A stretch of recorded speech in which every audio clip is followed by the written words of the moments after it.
আমরা তো সব সময় বলিউড মুভি দেখে মাতোয়ারা হই। বলিউড পাড়ায় আসলে কি হয় তা আমাদের অজানাই রয়ে গিয়েছে। বলিউড ইন্ডাস্ট্রির ভেতরের ব্যাপারটা কতটা জটিল তা আজকের এক্সপ্লেনেশন দেখলেই বুঝতে পারবেন। তাহলে বেশি কথা না বাড়িয়ে সদ্য বলিউড সিরিজের এক্সপ্লেনেশন শুরু করা যাক। গল্প শুরু হয় একটা সিনেমার শুটিং দিয়ে। বেশ হাই রিস্কে একটা শট দিতে গিয়ে স্ট্যান্টম্যান মারাত্মক আহত হয়, কিন্তু পরিচালক জানায় আজকে এই শুট কমপ্লিট করতে হবে, তাই আরও একটা স্ট্যান্টম্যান নিয়ে আসা হয়।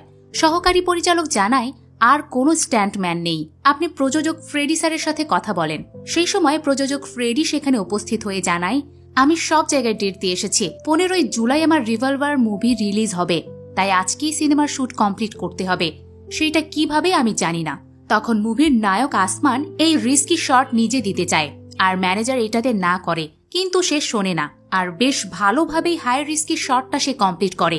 পুরো মুভি জুড়ে আসমান চরম অ্যাকশন দেখায়, তাই মুভি শেষ হওয়ার পর হল ভর্তি অডিয়েন্স উৎসবে মেতে ওঠে। সবাই রিভলভার মুভি বেশ পছন্দ করে। এই হল ভর্তি মানুষের রিয়াকশন দেখতে গিয়ে হলের মধ্যে তোপে পড়ে।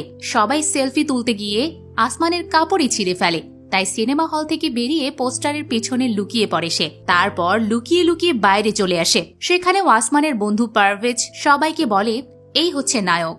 তখন এক দল গুন্ডার সামনে আসমান, তারা বন্দুকের ভয় দেখিয়ে আসমানের সাথে ছবি তোলে। এই পর্যায়ে একটা হোটেলে কনসার্টের আয়োজন দেখা যায়। সেখানে ব্যাকগ্রাউন্ড স্কোরার হিসেবে আবতার নামে একজন ভালো গাইলে মূল সিঙ্গার গান থামিয়ে হোটেল থেকেই বের করে দেয়। আবতারও তাই তার প্রেমের ছুঁড়ে মেরে চলে যায়। অন্যদিকে আসমান পারভেজকে নিয়ে বাসায় আসলে দেখে তার মা বাবা এসেছে মুভির সাকসেস পার্টির জন্য। সে সময় আবতারকেও এই একই বাসায় আসতে দেখা যায়। বাসায় আসার পর আসমান ক্রিটিক্সদের রিভিউ দেখতে টিভি অন করলে দেখে ক্রিটিক্স রিভলভার মুভি আর তার অভিনয় নিয়ে নেগেটিভ মন্তব্য করছে, তাই সে টিভি অফ করে দেয়। সোডাওয়ালা সিনেমা প্রোডাকশন হাউসের মালিক ফ্রেডি তার মুভি রিভলভারের বিশাল সাকসেসের জন্য পার্টি রাখে। সেখানে আসমান তার ফ্যামিলি নিয়ে আসে। আরো দেখা যায় বলিউডের সব নামি দামি তারকাকে। তাদের মধ্যে উল্লেখযোগ্য হচ্ছে করণ জোহর, রণবীর সিং। রণবীর আবার ভাঙা পা নিয়ে আসে। সেটা দেখে করণ জোহর রণবীরকে বলে, তোমার নেক্সট সিনেমার শুটের কি হবে? রণবীর জানায় 6 মাস তো পা ঠিক হবে না, তাই বলতে পারছি না। এক প্রকার সে করণ জোহরকে ইগনোর করে। এর মধ্যে পার্টিতে অজয় নামে এক সুপারস্টার আসে। ফ্রেডি আসমানকে অজয়ের সাথে পরিচয় করিয়ে দেয়। আসমান জানায়, আমি আপনাকে দেখেই সিনেমা জগতে এসেছি। অজয় তাকে বেস্ট অফ লাক জানায়, সাথে বলে তোমার মুভিটা দেখা হয়নি। আলাপচারিতা শেষ হলে ফ্রেডি অজয়কে বলে, তোমাকে স্ক্রিপ্ট পাঠিয়েছিলাম, সেটা কি দেখেছ? অজয় জানায়, এখনো সময় হয়নি। এক প্রকার তাকে আন্ডারস্টিমেট করে। সেই সময় রণবীরকে পরিচালক রাজামৌলি ফোন করলে রণবীর ভাঙা পায়ের অভিনয় বাদ দিয়ে রাজামৌলিকে জানায়, আমি আছি। যেটা আবার ভিডিও করে পারভেজ। পারভেজ যে ভিডিও করছে সেটা আবার রণবীরও দেখে, তাই তার গার্ডদের দিয়ে তাকে ধরায়। তারপর রণবীর পারভেজের ফোন থেকে কোনো মতে ভিডিওটি ডিলিট করায়। অন্যদিকে অজয় ফ্রেডিকে আন্ডার এস্টিমেট করলে পরবর্তী 3 সিনেমা সে আসমানের সাথে করতে চায়। আসমান এটা শুনে অনেক খুশি হয়, কিন্তু ম্যানেজার সাইনিং এর আগে আড়ালে ডেকে নিয়ে এসে বলে, তোমার ফিউচার কিন্তু ভালো। সিনেমা ব্লকবাস্টার হলে বড় বড় প্রোডাকশন হাউস আসবে, তুমি কেন ফ্রেডির জলে ফাঁসতে চাচ্ছ? আসমান জানায়, সে তো আমার ভালো চায়। এর মধ্যে ম্যানেজারের কাছে ফোন আসলে কথা বলতে একটু আড়ালে যায়। এদিকে আসমান ফ্রেডির কাছে আসলে ফ্রেডি বলে, তুমি ম্যানেজারের কথাই শোনো, আমার সিনেমায় সিগনেচার করতে হবে না। আসমান তখনই 3 সিনেমায় সিগনেচার করে। এতে ফ্রেডি খুশি হয়ে যায়। পার্টিতে আবার অজয়ের গায়ে ভুলবশত ড্রিঙ্কস ছুঁড়ে মারে আসমানের বাবা।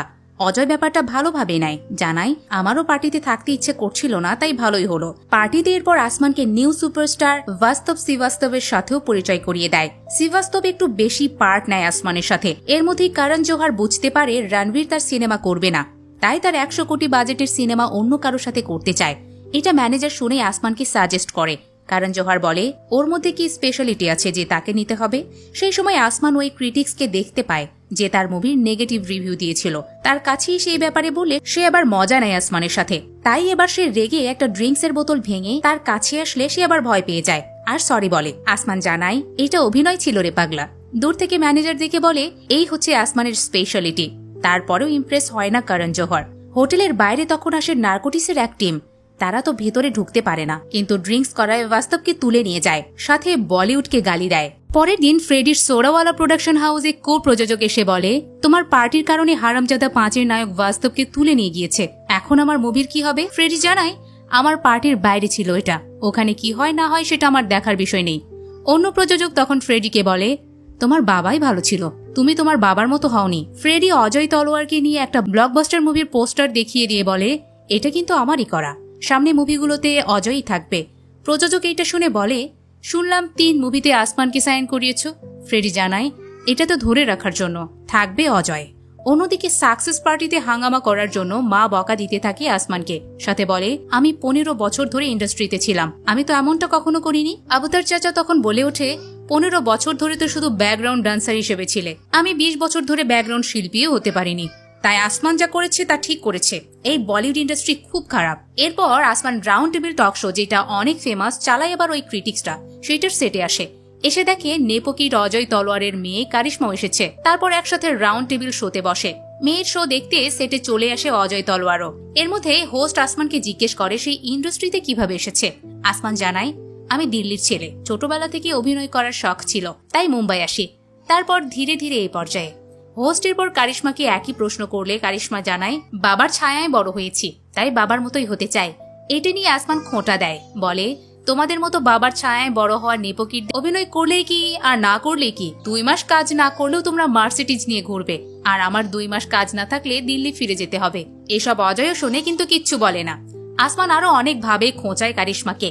তাই হোস্ট আসমানকে জিজ্ঞেস করে, এই ইন্ডাস্ট্রিতে তুমি কি স্টার হতে আসনি? আসমান তখন জানায়, স্টার তো অনেক আছে, আমি আসমান, আসমান কিন্তু একটাই। এই ডায়লগ শুনে বন্ধু পারভেজ খুশি হয়। এরপর একসাথে ড্রিঙ্কস করতে থাকলে এসব কথার প্রশংসা আবার তার চাচা আবতারও করে, কিন্তু ম্যানেজার বিরক্ত হয়। সে বলে, এরকম রুড বিহেভ করে ইন্ডাস্ট্রিতে কাজ পাবে না। তখনই করণ জোহরের কল আসে।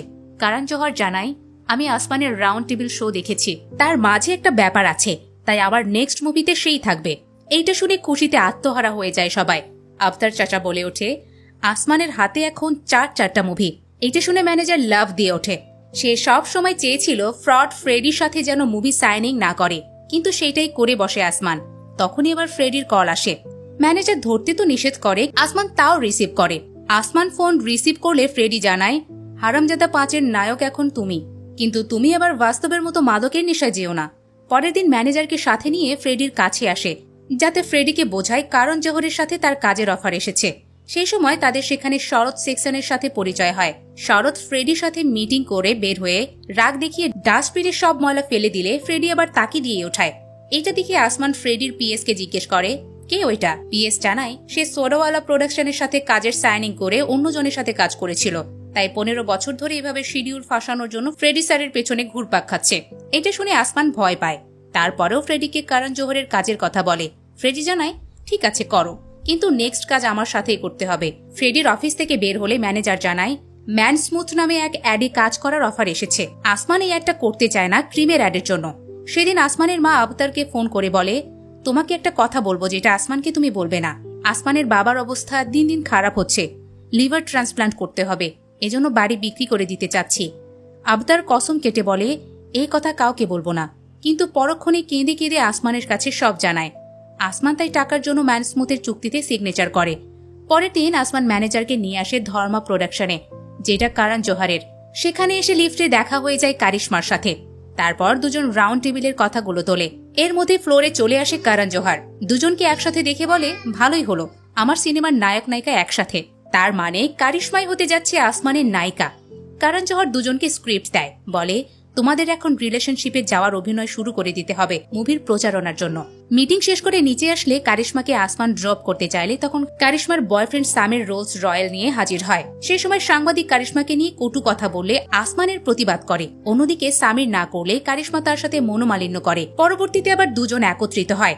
অন্যদিকে আসমান ম্যান স্মুথের শুট শেষ করে সেট থেকে বের হলে আমির খানকে রাজামৌলির সাথে কথা বলতে দেখে ম্যানেজার বলে, দেখো তারা দাঁড়িয়ে থেকে শুটিং নিয়ে বিশ্লেষণ করছে, কিন্তু এদিকে আমির খান রাজামৌলির সাথে ইডলি সাম্বার নাকি ভাড়া পাও এসব নিয়ে ডিসকাস করে। একই কথা আমির খান আসমানের সাথেও বলে। আসমান আমিরের মতের বাইরে গিয়ে খাবার চুজ করলে আমির খান আসমানের সাথে কথা না বলেই চলে যায়। ম্যানেজার এরপরে অ্যাড থেকে আসা টাকাগুলো আসমানের হাতে তুলে দেয়। আসমান তখন বাড়িতে যাওয়ার জন্য প্রস্তুতি নিলে আবতার চাচা সবাইকে একটা গান শোনায়, যেটা শুনে সবাই বিরক্ত হয়। সে সময় সিঙ্গার বাদশাহ দেখা করতে আসে আসমানের সাথে। এসে আবতারের গানটা শুনে বিরক্ত হয়। আবতার এতে গানটা বন্ধ করে দেয়, আবার মনে মনে গালিও দেয় বাদশাকে। তারপর সবাই বেরিয়ে গেলে গান নিয়ে বিরক্তি থেকে পেন ড্রাইভটাই ছুঁড়ে মারে। সেটা আবার তুলে নেয় আসমানের ম্যানেজার। ওইদিকে অজয় ফোন দেয় করণ জোহরকে, জিজ্ঞেস করে তার মেয়ের ডেবিউ ফিল্মে কে অভিনয় করবে। করণ জোহর জানায় আসমান। আসমানের নাম শুনে বিরক্ত হয় অজয়, সাজেস্ট করে রণবীরকে নিতে, কিন্তু করণ জোহর আসমানে আটকে থাকে, তাই বিরক্ত হয়ে ফোন কেটে দেয়। তখন অজয়ের ছেলে কোনো অ্যাওয়ার্ড শোতে না যাওয়ার জন্য তাল বাহানা করে। তখন অজয় রেডি হতে বলে, তাই ছেলেকে রাজি হতেই হয়। সেই সময় অজয়ের ওয়াইফ লতা জিজ্ঞেস করে কারিশমা কার বিপরীতে অভিনয় করবে। অজয় আসমানের কথা জানালে লতাও বিরক্ত হয়। কারিশমা তখন এসে বোঝায়, আমরা যদি সেরা অভিনয় দিয়ে মুগ্ধ করি তাহলে কি ভালো নয়। এরপর কারিশমা তার ফ্যামিলির সাথে এয়ারপোর্টে আসলে সেখানে আসমানের সাথে দেখা হয়। আসমান জানায় তার বাবা অসুস্থ, তাই দিল্লিতে যাচ্ছে। অন্যদিকে কারিশমা জানায় সে তার বাবার অ্যাওয়ার্ড অনুষ্ঠানে যাচ্ছে। এভাবেই দুজনের কথা হয়। আসমান হঠাৎ বাড়ি চলে আসলে বাবা মা খুশি হয়। আসমান গোপনে মায়ের হাতে টাকা তুলে দিলে মা আরো খুশি হয়। এরপর বাবাকে নিয়ে বেরিয়ে পড়ে। সেখানে বাবার সামনে সিগারেট ধরায় আসমান। বাবা নিষেধ করে উল্টো আসমান বলে, তুমিও তো খাও, খেয়েই তো আজকে এই অবস্থা তোমার, তাই তুমিও খাওয়া বাদ দেবে। সেই সময় ফ্রেডি ফোন দেয় আসমানকে, জানায় আর্জেন্ট ফিল্ম সিটিতে আসতে হবে। আসমান তাই বাবাকে জানাই আমার এখন যেতে হবে। বাবা বলে একদিন অনেক বড় হবি, কিন্তু শিকড় যেন কখনো ভুলে না যাস। আসমান জানায় কখনো না। এর মধ্যে আসমান ফিল্ম সিটিতে আসলে দেখে ফ্রেডি শুটিং সেটের এক মহিলাকে অপমান করছে, কারণ সেই মহিলা ব্লু কালারের বদলে অন্য কালার ইউজ করেছে। মহিলাও চুপ থাকে না, ধাক্কা মারে ফ্রেডিকে। ফ্রেডি তাই রেগে গিয়ে লাঠি দিয়ে মহিলাটাকে অজ্ঞানী করে ফেলে। সেইটা আবার কাছ থেকে আসমান দেখে ফ্রেডির উপর বিরক্ত হয়। ফ্রেডি তখন আসমানকে দেখে তার কাছে ডাকে, তারপর বলে হারামজাদা 5 তোমাকেই করতে হবে। আসমান এটা শুনে বলে, আমি তো করণ জোহরের সাথে ফিল্ম করছি, আপনি তো রাজি ছিলেন। ফ্রেডি জানায়, হ্যাঁ ছিলাম, কিন্তু আমার ইনভেস্টরদের তো এখন লস করতে পারি না, তাই এই মুভি তোমাকেই করতে হবে। করতে চায় না। তখন ফ্রেডি 3 সিনেমার কন্ট্রাক্ট সাইনিং দেখায়, যেটারও তোয়াক্কা না করে চলে যেতে চাইলে ফ্রেডি বলে, আমি তোমাকে তৈরি করেছি, আমি তোমাকে শেষ করব, সাথে তোমার ফ্যামিলিকেও। এবার মাথা গরম হয়ে যায় আসমানের। সে কাছে এসে সাইনিং কন্ট্রাক্টটাই ছিঁড়ে ফেলে। এতে ফ্রেডি মারার জন্য এগিয়ে আসলে আসমান উল্টো ফ্রেডিকে ধাক্কা দিয়ে ফেলে দেয়। তারপর মারতে গিয়ে বলে, আমি মহিলাদের গায়ে হাত তুলি না। এই ডায়লগটা ফ্রেডি ওই মহিলাকে মারার সময় দিয়েছিল, সেইটাই আসমান ফ্রেডিকে দেয়। এরপর শুটিং সেট থেকে চলে যায়। পরের দিন আসমান এবং কারিশমার নতুন মুভির পোস্টার ছেয়ে যায় শহর জুড়ে। করণ জোহর তার প্রেসে তার সিনেমার প্রেস মিটে আসমান এবং কারিশমাকে নিয়ে বলে, সে জানায় এবারের সিনেমায় অ্যাডাল্ট সিন থাকবে, অ্যাকশনও থাকবে। অ্যাডাল্টের ব্যাপারটা ভালোভাবে নেয় না অজয়। অন্যদিকে আসমান ওয়ার্কশপের জন্য গোয়া যাওয়ার প্রস্তুতি নিলে ম্যানেজার বলে, এটা তুমি কি করলে? ফ্রেডি একদম ভালো মানুষ নয়, কেন ওর সাথে এমন করতে গেলে? এখন যদি করণ জোহর মুখ ফিরিয়ে নেয় তাহলে কি হবে? আসমান সেরকম জবাব না দিয়ে পারভেজকে নিয়ে গোয়ায় চলে আসে। গোয়াতে আগেই চলে এসেছিল কারিশমা, তার সাথে এসে সাক্ষাৎ করে আসমান, কিন্তু তাদের ওয়ার্কশপের কোচে আসে না। তাই কারিশমা ফোন করে করণ জোহরকে। করণ জোহর ফোন ধরলে দেখে আসলে শরৎ নাম্বার হ্যাক করে কাজের ব্যাপারে ফোন করে, কিন্তু করণ জোহর শরৎকে ইগনোরই করে। এরপর কারিশমার ফোন আসলে করণ ভাবে হয়তো শরৎই করেছে, তাই গালি দেয়। পরে দেখে কারিশমা তখন তাদের কোচ যে আসেনি সেটা জানালে করণ বলে, সমস্যা নেই, কোচের বদলে কাউকে পাঠাচ্ছি। তারপর আসমানের সাথে কথা বলে। করণ জোহর আসমানকে জিজ্ঞেস করে, ফ্রেডির সাথে ঝামেলা কি মিটমাট হয়েছে? আসমান জানায় হ্যাঁ, কিন্তু করণ জোহর বুঝতে পারে আসলে মিটমাট হয়নি। সেই সময় মুম্বাইয়ের বিচের পাড়ে গান নিয়ে কষ্ট পাওয়া অবস্থায় আবতারকে দেখা যায়। তার কাছে আবার শরৎ এসে বিরক্ত করে। অন্যদিকে আসমান এবং কারিশমা দেখে তাদের কোচ এবার ইমরান হাশমিকে দেখে দুজন কি অবাক হবে, উল্টো বেশি অবাক হয় পারভেজ। সে ইমরান হাশমির বড় ফ্যান, তাই শুরু করে দেয় গান গাওয়া। সেইটা শুনে ইমরান হাশমি বলে, আগে যেটা করতে এসেছি সেটা করা যাক। অন্যদিকে আবতার শুনতে পায় তার গান অন্য স্টাইলে এক জায়গায় বাজছে। সেখানে গিয়ে জিজ্ঞেস করে, আমার গান কোথায় পেলে তোমরা? ছেলে পেলে জানায়, তোমার গান কেমনে? এইটা তো ইউটিউবের ট্রেন্ডিং গান। তারপরে আবতার তার গান বলে উল্লেখ করলে ছেলে পেলে তাকে মারতে আসলে শরৎ এসে বাঁচায়। আবতার এরপর ঘরে আসলে ম্যানেজার তাকে টাকার চেক দেয়, জানায় তার ফেলে দেওয়া পেন ড্রাইভ সে অ্যাডামকে দিয়েছে, সে নতুন করে গানটা ইউটিউবে ছাড়লে সবাই পছন্দ করে। এরপর ম্যানেজার অ্যাডামের সাথে পরিচয় করিয়ে দেয়। দুজন কোলাবোরেশন করে গানের প্ল্যান নেয়। এবার ওইদিকে ইমরান হাশমি দুজনকে ইন্টিমেসি শেখাতে থাকলে দুজন ঠিক মতো পারেই না। সেই সময় অজয় জানতে পারে তার মেয়ের ওয়ার্কশপ কোচ কিনা ইমরান হাশমি, তাই সে চিন্তায় পড়ে যায়। এদিকে ইমরান হাশমি দুজনকে অনেক ট্রেন করলেও নিজেদের মধ্যে কেমিস্ট্রি নিয়ে আসতে পারে না। এর মধ্যে একদিন বিচের পাড়ে দৌড়াতে গিয়ে পায়ে আঘাত পায় কারিশমা, তাই কাছে বসে আসমান সেবা করতে থাকে। তখন কারিশমা বলে, আমার বাবার একটানা 6টা সিনেমা ফ্লপ গিয়েছিল, তখন আমাদের ফ্যামিলির উপর দিয়ে কি গিয়েছিল সেটা শুধু আমরাই জানি, তাই আমি একজন অভিনেত্রী হয়ে উঠতে চাই। কারিশমা এরপর আসমানকে অভিনয় নিয়ে জিজ্ঞেস করলে আসমান বলে, ফ্যামিলিতে বাবা অনেক সাপোর্ট করে, কিন্তু মা সেরকম করে না, কারণ তিনিও 15 বছর ধরে ইন্ডাস্ট্রিতে ছিলেন। ইন্ডাস্ট্রিতে থেকে শুধু ব্যাকগ্রাউন্ড ডান্সারই হতে পেরেছিলেন। তাই আমিও অনেক বড় হতে চাই। দুজন এরকম কথা বলতে থাকলে একসময় কাছাকাছি আসে। তখনই ইমরান হাশমি তাদের মাঝে এসে বলে, এই তো দুজনের মধ্যে কেমিস্ট্রি চলে এসেছে, তাহলে আমার কাজও শেষ, তাই এখন আমি চললাম। সবার সাথে হাত মিলিয়ে চলে যায় ইমরান। সবার সামনে পারভেজের সাথে হাত মেলালে সে আরো খুশি হয়ে যায়। কিন্তু অন্য দিক থেকে চিন্তা দেয় ম্যানেজার। সে বলে, ফ্রেডি বড় ধরনের কেস করবে, তাই আমাদের ভালো লয়ার ধরতে হবে। আসমান তাই ভালো লয়ারের খোঁজে কারিশমার কাছে আসে। কারিশমা তখন জিজ্ঞেস করে, এখনো এই ব্যাপার সলভ হয়নি? তারপর ফোন করে কারণ জোহারকে। কারণ জোহারের সাথে কথা বলে কারিশমা আসমানকে জানায় সব ওকে। তখন সবাই খুশিতে খাবার খেতে শুরু করলে কারিশমার গলায় কাঁটা বাঁধে। তাই কাঁটা গলা থেকে সরানোর জন্য আসমান পেছন থেকে জড়িয়ে ধরে কাঁটা সরানোর চেষ্টা করে। তখন এক সাংবাদিক সেটার ভিডিও করে। অন্যদিকে সেদিন রাতে অজয়ের বাড়ি আসে সামিরের ফ্যামিলি। তারা মূলত বিয়ের প্রপোজাল নিয়ে আসে, সাথে এক ফেরারি গাড়ির গিফট হিসেবেও নিয়ে আসে। সেই মিটিংয়ে অজয়ের ছেলে সৌমিক নিজের বোনের ওই ভিডিও ক্লিপটা ইউটিউবে দেখে নিজেই টিভিতে চালিয়ে দেয়। তখন সবাই সেটা দেখে। অজয় ফটোশপ বলে ওই ক্রিটিক্সই জানায় এটা ফটোশপ নয়, এটা রিয়েল। আরও বলে কারিশমাতে সুখ পেয়েছে। আগুনে ঘি ভালোভাবেই ঢালে ছেলে সৌমিক, কারণ তার বাবার ফ্যামিলিকে সহ্যই হয় না। অজয় খুব লজ্জা পায়। সামিরের ফ্যামিলিও উঠে চলে যায়। অন্যদিকে আসমান ধর্মা প্রোডাকশন হাউসে আসলে কারণ রেগে যায় আসমানের ওপর। বলে ফ্রেডির কন্ট্রাক্ট যেভাবে হোক তুলে নেবে, তা না হলে দেখবে বলিউডের মাফিয়া কি জিনিস। এর মধ্যে কারিশমা বাসায় আসলে সবাই ব্লেম দিতে থাকে কারিশমাকে। কারিশমা জানায়, আসমান আমার জীবন বাঁচিয়েছে, আমার গলায় কাঁটা বেঁধেছিল, আসমান হেল্প না করলে আমি মারা যেতাম। এসব ব্যাপার নিয়েও সৌমিক মজা করলে অজয় রেগে যায়। এদিকে এসব ভিডিও নিয়ে আসমানকেও তার মা কথা শোনায়। আসমান বোঝানোর চেষ্টা করে এই ব্যাপারটা অন্য কিছু ছিল না, তারপরও মা বোঝে না। তাই আসমান জানায়, নেক্সট টাইম থেকে তাহলে ঘরের ভেতরেই করব। পরের দিন আসমানের বাসায় সবাই টেনশনে পড়ে যায়। একদিকে ফ্রেডির ঝামেলা, অন্যদিকে কারণ বলে দিয়েছে কন্ট্রাক্ট তুলে নিতে হবে। তাই সবাই বলে আসমানও তাহলে শরতের মতোই হতে যাচ্ছে, যেটা ভালোভাবে নেয় না পারভেজ। তাই বেরিয়ে পড়ে। সেই সময় ফ্রেডিকে মাসাজ নিতে দেখা যায়। সেখানে পারভেজের পরিচিত গুন্ডার আসমানের কন্ট্রাক্ট তুলে নিতে আসার জন্য কন্ট্রাক্ট উইথড্র পেপার নিয়ে আসে, কিন্তু সেটাতে সিগনেচার করতে চায় না ফ্রেডি। এমনকি পালানোরও চেষ্টা করে, কিন্তু শেষমেশ ঠিকই ধরা খেয়ে সিগনেচার দেয় ফ্রেডি। সিগনেচার করার পর ফ্রেডি আসে অজয়ের কাছে, এসে জানায় আসমান কারণ জোহারের সাথে এখনো আছে। এটা শুনে রেগে যায় অজয়। রেগে গিয়ে বলে, যেভাবে হোক আসমানকে এই সিনেমা থেকে মুক্ত করবেন, তা না হলে আমি আপনার আর একটা সিনেমাও করব না। এটা শুনে ফ্রেডি বলে, ৪৫ বছর বয়সে প্রোডাকশন হাউসের এত সুনাম সব ধ্বংস করে দিও না।